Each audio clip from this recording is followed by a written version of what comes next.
Because Alfred killed Batman, Robin, and Nightwing, he would frequently have nightmares about it. The guilt was so overwhelming that it crept into his dreams. Sometimes their corpses would ask him why he did it, expressing that they didn't have to die. Alfred cried profusely, apologizing over and over again until being woken up by his love, Leslie Tompkins. She felt so bad for him, stating that it wasn't his fault and that he needed to find a way to forgive himself. Someone knocked on the door moments later.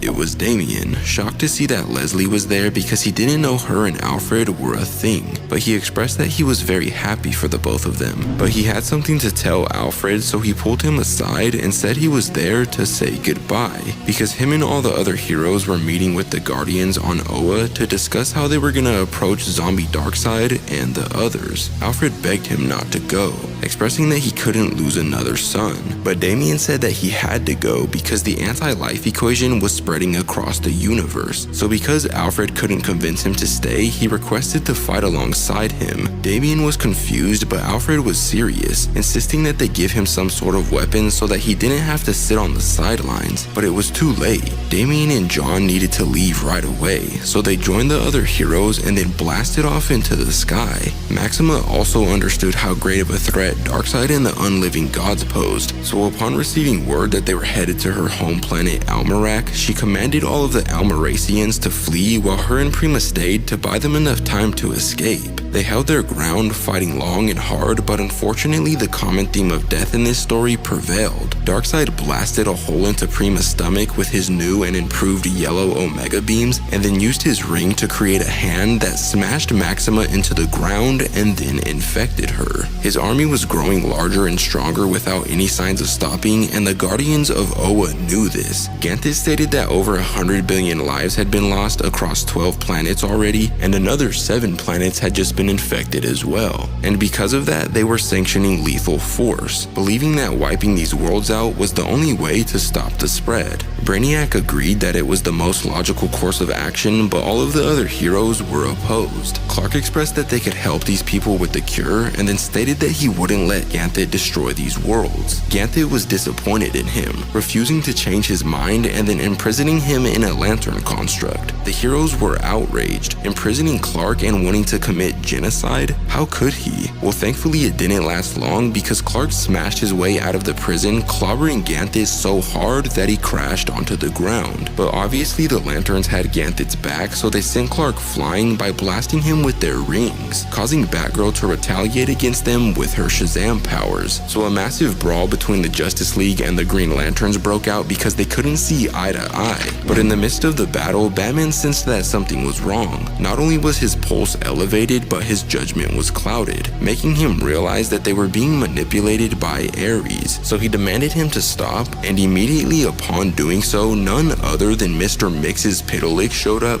backing Damien up and expressing that he wouldn't let Ares hurt Superman. But sadly, that's when this issue comes to an end. But if you want to see what happens next, let me know in the comments down below.